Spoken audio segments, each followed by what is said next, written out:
Miami's fabulous historian addresses a lecture Its rich history is what got me into Miami's history. at a place that holds memories. And a baseball field comes back alive. Now I'm 10. That was 4 years ago. After 4 years of building. These stories and more coming up on Newsbreak. Hello, South Florida. I'm Valentina Gaspari. And I'm Anthony Cruz. Today is Monday, May 13th, 2024. Live from the Lee Kaplan School of Journalism and Media in North Miami, this is Caplin News. Days of damage following a tornado touchdown in Florida capital city. This morning, a major cleanup is underway after a violent storm raced through parts of Tallahassee this weekend, leaving neighborhoods without power and severe damage to homes. WTXL's Kenya Cardone spoke with residents about the aftermath and the major rebuild they are now facing. We're here, just if anybody was wondering, there are a whole neighborhood of people here and we're waiting. That's Lawrence Trawick speaking to me from inside of Burgess Drive, a street in southwest Tallahassee with only one entrance, which is currently barricaded by massive debris. This is day 3 down here on Burgess Drive, and we can't get out. Nobody can get in. And if they are, it's thanks to these neighbors who have turned their backyard into a makeshift pathway for their fellow neighbors. It was a lot of pulling branches and getting the hedge trimmers out. Unfortunately, we don't have chainsaws, so it took a lot of hand sawing. Trawick tells me there are at least 50 people living on this street dealing with devastating damage to their homes and no power. For us, it's not necessarily the power. We're just like, we're trapped, literally. We can't get out of here. There are power lines hanging down at every turn, which neighbors say has made landscaping services turn away from them unless they can turn the main power box off. Problem is, the main power is back here. Practically unreachable. They tell me they understand city and county crews are swamped with work, but they can't help not feeling hopeless. I don't know any other way you would feel when you're trapped and nobody's coming to help you. That was WTXL's Kenya Cardone reporting. Nearby residents are desperate to get some basic necessities, and workers have set up a temporary station for people to grab food and water. The death toll in Brazil continues to rise this morning following heavy rains and floods. That number is now 145, according to an update from the Civil Defense Agency of the Rio Grande do Sul state yesterday.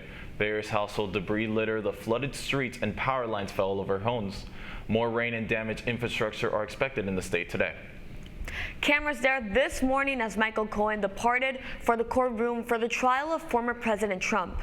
Trump's former so-called fixer is scheduled to take the stand this week in the former president's hush money trial. He's the star witness as prosecutors try to prove Trump illegally falsified business records to hide payments to adult film actress Stormy Daniels. A Florida native sharing his research on the origins of Miami in one of the city's most historic sites. An evening with Paul George was held on Friday in Biscayne Park's historic log cabin that formerly served as the village's hall and police station in its inception in the 1930s. He spoke on the history of Miami in the 20th century. George, a Miami native who attended Miami-Dade College and the University of Miami, later deciding to pursue his master's and doctorate at Florida State University, says that the city's rich history was what ultimately influenced his career path. Its rich history is what got me into Miami's history. Most people can enjoy a city without knowing its history, but if they get to know its history, I think they'll enjoy it even more. And it's out there. I mean, there's books and articles and interviews on TV and documentaries and what have you, and I've been part of all those things, so I know there's a lot of stuff out there if somebody wants to latch onto it. He has been a teacher of Miami and Florida history at Miami-Dade College since 1991. George says that he loves educating those from all walks of life. The national wave of pro-Palestinian protesters on university campuses continue this morning. Most recently, Pomona College in Southern California decided to move yesterday's commencement. The cancellation is due to an encampment set last week on its original stage. The graduation took place in the Shrine Auditorium. More than 100 protesters gathered outside the auditorium, where they were met by law enforcement. A demonstrator said that officers struck people in the stomach with batons. The issue of protesting has students on campuses divided. I think it's sad, and I think it's It's a really bad way to end your college career, and I think it's showing exactly where Pomona is headed. Inside the venue, some students took out small Palestinian flags and banners as they walked across stage. Saachi Patel, a student speaker, brought awareness to the case in her speech without any interruptions. Continuing with the turmoil on college campuses as a result of protests, many graduates of Duke University walked out when famed comedian Jerry Seinfeld took the stage as their commencement speaker. Seinfeld and his wife Jessica have been vocal supporters of Israel's war in Gaza. Jessica recently helped fund pro-Israeli counter-protests on UCLA's campus. Some turned violent. A pamphlet given by organizers said that Duke's choice of Seinfeld as speaker served as a wake-up call to take action, but that their goal of the university's divestment from companies tied to the war remains the main one. And now the cries of "play ball" are being heard on a nearby Little League field for the first time since Hurricane Ian 4 years ago. Reporter Camila Pereira from Wink News has more from Fort Myers Beach. The crack of the bat is something Little League players never thought they'd get to see again here on Fort Myers Beach. I played out here when I was 6. Yeah, like 6, right? Now I'm 10. That was 4 years ago. It just brings back a lot of memories to be out here with my friends. As Hurricane Ian wiped out the field entirely, leaving nowhere for this team to play on the island. This place was like a garbage dump for like 2 years. Emergency management used the field as a debris site after the storm, but in October, this spot got a whole new look and last month opened to the public. And the energy high, finally being back here on this field to play ball.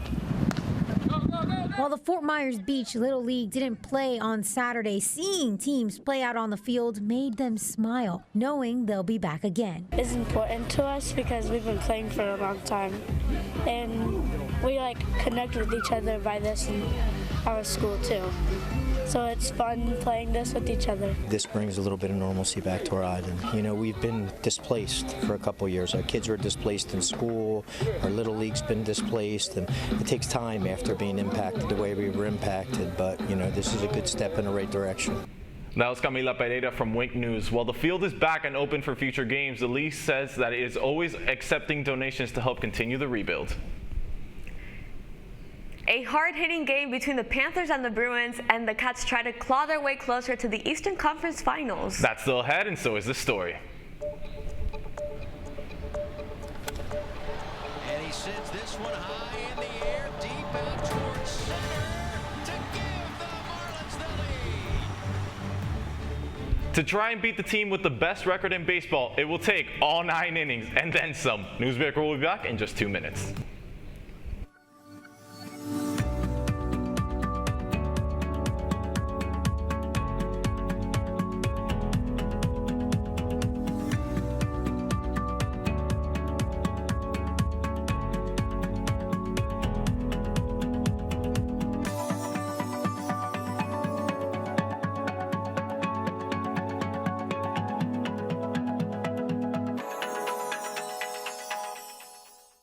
See us dream. See us remember. See us protest. You matter. Your feelings matter. Your identity matters. Everything about who you are matters. See us fight back. See us rebuild. See us shatter stereotypes. See us inspire. See us united. See us now. There are 16 million children struggling with hunger in America. That's 1 in 5 daughters, sons, neighbors, and classmates who don't know where their next meal is coming from. Yet billions of pounds of good food go to waste every year. It's time we do something about it. Feeding America is a nationwide network of food banks that helps provide meals to millions of kids and families in need. Visit feedingamerica.org to help them feed even more. Together, we can solve hunger. Together, we're feeding America.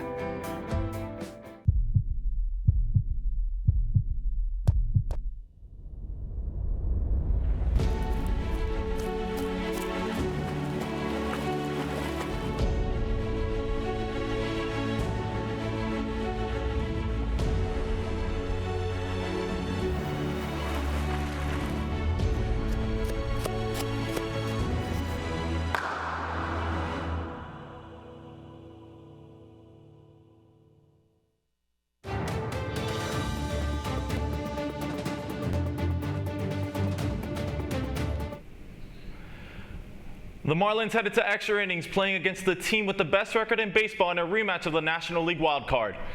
If you took your mom out to Lone Depot Park for Mother's Day and she reluctantly went, the Miami Marlins made it a very special day for her going against the Philadelphia Phillies. After being down 3-0 in the first inning, the Fish swam up the leaderboard, and with a Josh Bell homer with Jazz Chisholm Jr. and Jake Berger on bases, the Miami took the lead at the bottom of the third. The game ended up going into extra innings, and it was there that the Fish reeled in the win with Emmanuel Rivera hitting the game-winning single that allowed Nick Fortes to run in from second. The final score for this game was Philadelphia 6, Marlins 7. The Fish head to Motown to play the Detroit Tigers tonight at 6:40 p.m. Well, FIU baseball is now looking forward this morning to something that the Marlins won't experience this year, the postseason. Dingers were flying all over FIU baseball stadium during the team's weekend series against the Sam Houston Bearcats. Seniors Ryan Guida and Jeff LaCory belted homers to cap off their CUSA careers yesterday.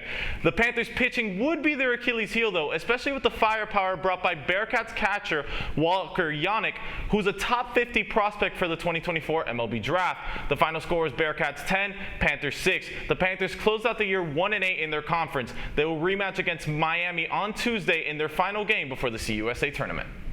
And now to a different Florida Panthers. They're just one game away from beating the Boston Bruins and advancing to the Eastern Conference Finals. After being down 2-0 in the first period, the Cardiac Cats showed how they got their name and tied the game at the start of the final period. That goal was instantly challenged by the Bruins to give a, quote, a call for goaltending interference in which they failed to get.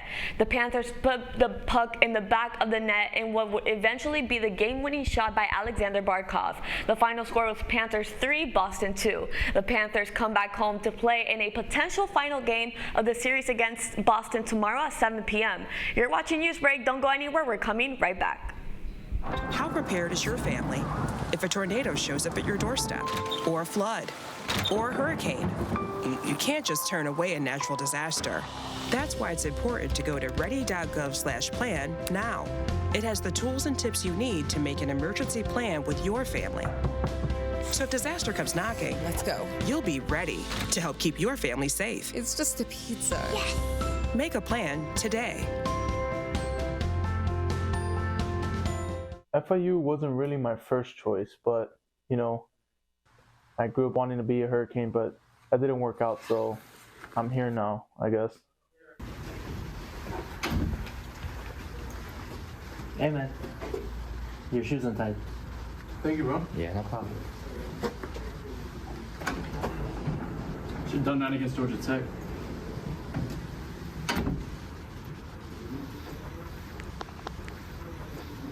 Jordan knows he shouldn't eat this entire bowl of nachos, but tonight he's earned that right, because a few hours ago in the middle of happy hour, he recognized a sign, not from the gods or a bolt of lightning, but from a double heart, a kissy face, and a fourth ha in ha ha ha.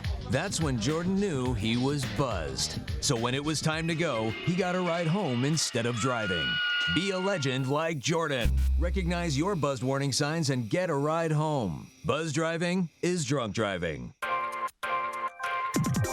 I help our fellows design their paths as creative entrepreneurs. My experiences serving startups, creative businesses, and cultural organizations, and my journey as a queer mixed immigrant with Haitian and Arabic roots, inform the co-creative environment we foster at Radcliffe. We leverage our collective diversity to encourage the building of lifelong personal learning networks and mindsets that stimulate continuous innovation.